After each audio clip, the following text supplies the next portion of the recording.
Good morning, guys. Good morning, good afternoon, good evening. Kung saan man kayong lupalop ng mundo, good day.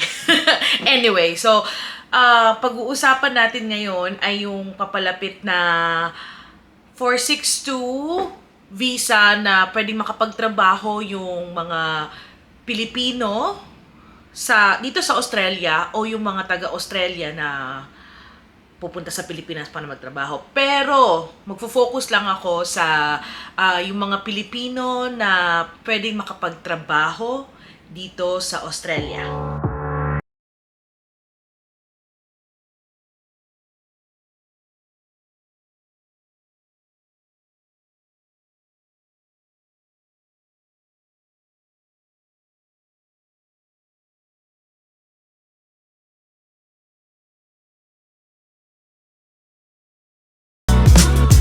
May ginawa akong previous video actually about dito, pero yun ay more on kasi yung bagong visa na to is ano lang is parang testing the waters kumbaga para sa opinion ko ha, kasi it's the first time na ginawa to para sa Filipino holder passports yan, I mean sa Philippine holder passports. So pag-usapan natin. Sa video na yon, ilalagay ko yung link dito. Yun ay more sa paano ka magkakaroon ng second year, kasi this is gonna be the first year, di ba? So, paano ka magkakaroon ng second year, saka third year, if I'm not mistaken. Saka, konting disclaimer lang guys, hindi po ako migration agent. Nandito lang ako para sagutin yung mga katanungan na based sa mga na-research ko lang din sa sarili ko. Kasi yung ganitong klaseng visa, yung 462, kung kaya mo namang magbasa at intindihin lahat ng mga nasa immigration na website, kaya mo siyang gawin mag-isa, kaya mo siyang mag-DIY. Pero kung nahihirapan ka para i-gather lahat ng mga dokumento, ng mga requirements, pwede kang humingi ng tulong sa reliable na migration agent. O yes, wala po akong mare-recommend na migration agent kasi hindi ako affiliated sa kahit kanino sa kanila. So, ayun.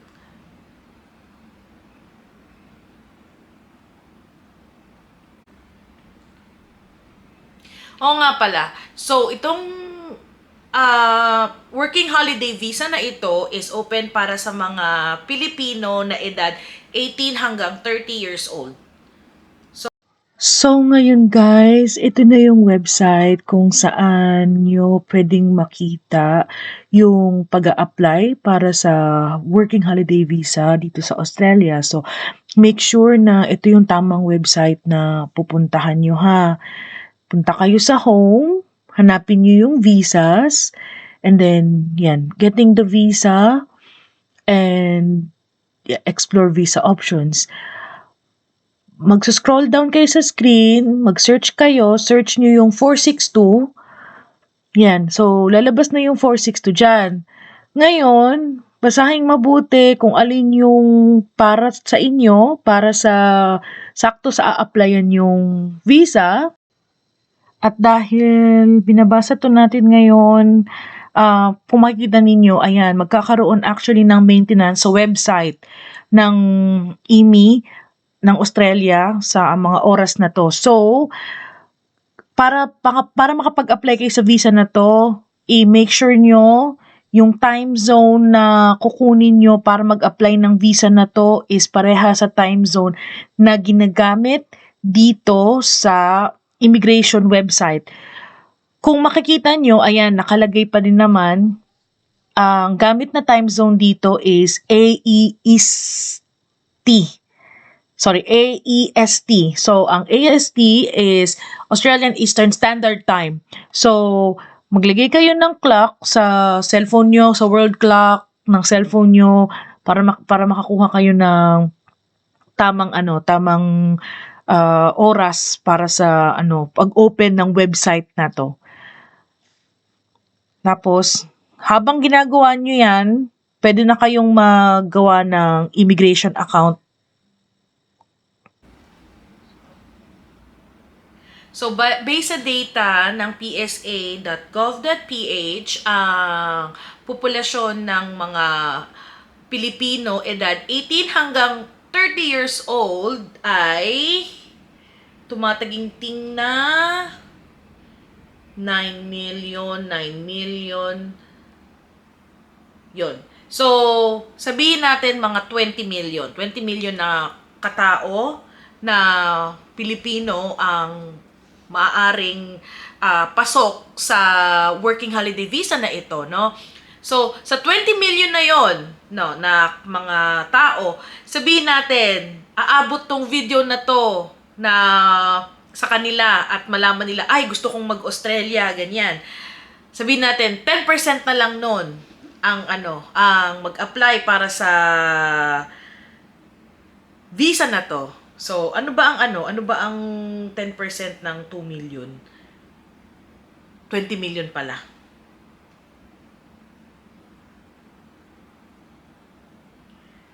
Hina ako sa math sorry na. 2 million nga, 2 million. So, sabi natin kahit 1% na lang o sa yung 1% ng 20 million ay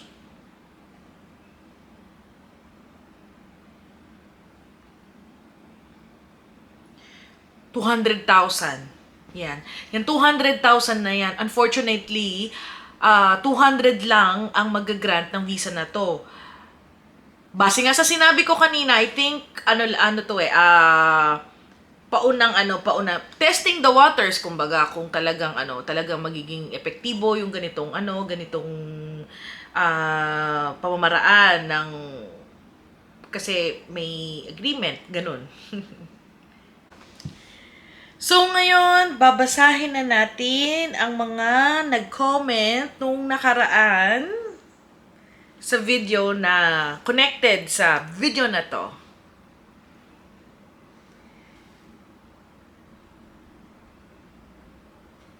Yon.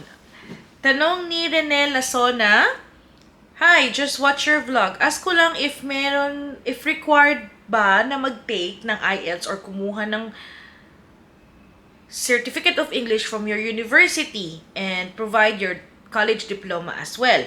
Actually, makikita to sa ginawa nilang guidelines kung ano. At the moment, wala akong nakita na kailangan ng IELTS, pero kailangan ng college diploma, kailangan mapatunayan mo na graduate ka ng bachelor or ng 2-year course sa Pilipinas.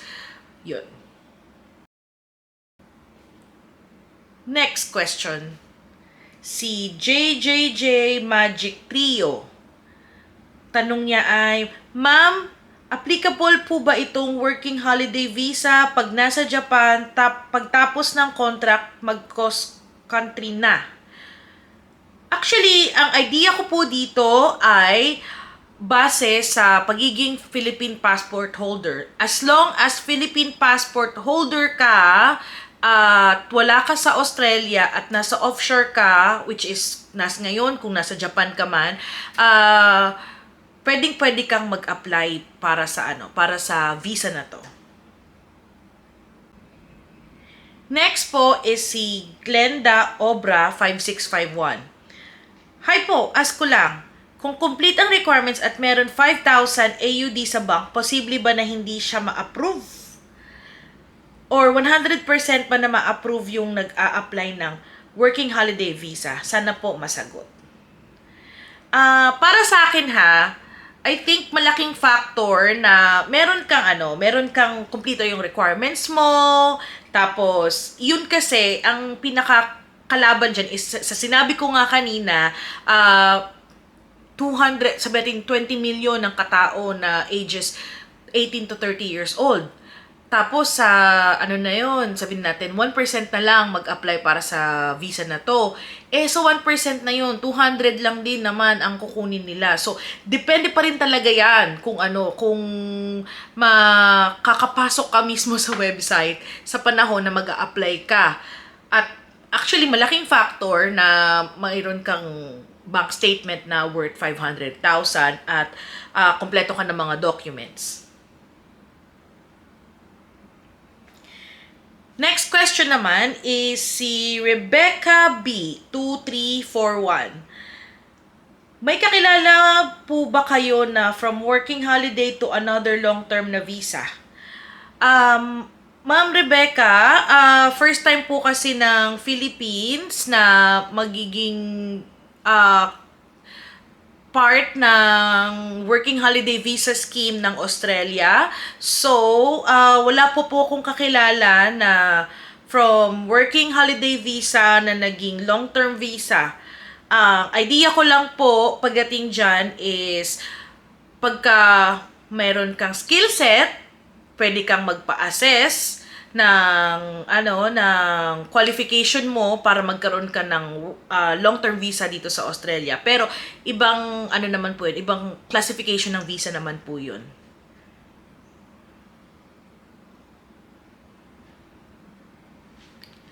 Yun lamang guys, based sa mga tanong ng mga kababayan natin na interesado o may kakilala sila na interesado sa visa na ito. So, good luck guys kasi sa opening ng pag-end ng financial year which is 30th of June and ang panibagong financial year is sa 1st of July. Sigurado ako maraming tao ang susubok na mag-apply para sa working holiday visa. So, I hope makapasok kayo sa website that time para makapag-apply kayo ng visa na yon. Okay? Ingat kayo guys and I hope to see you on my next video. Bye!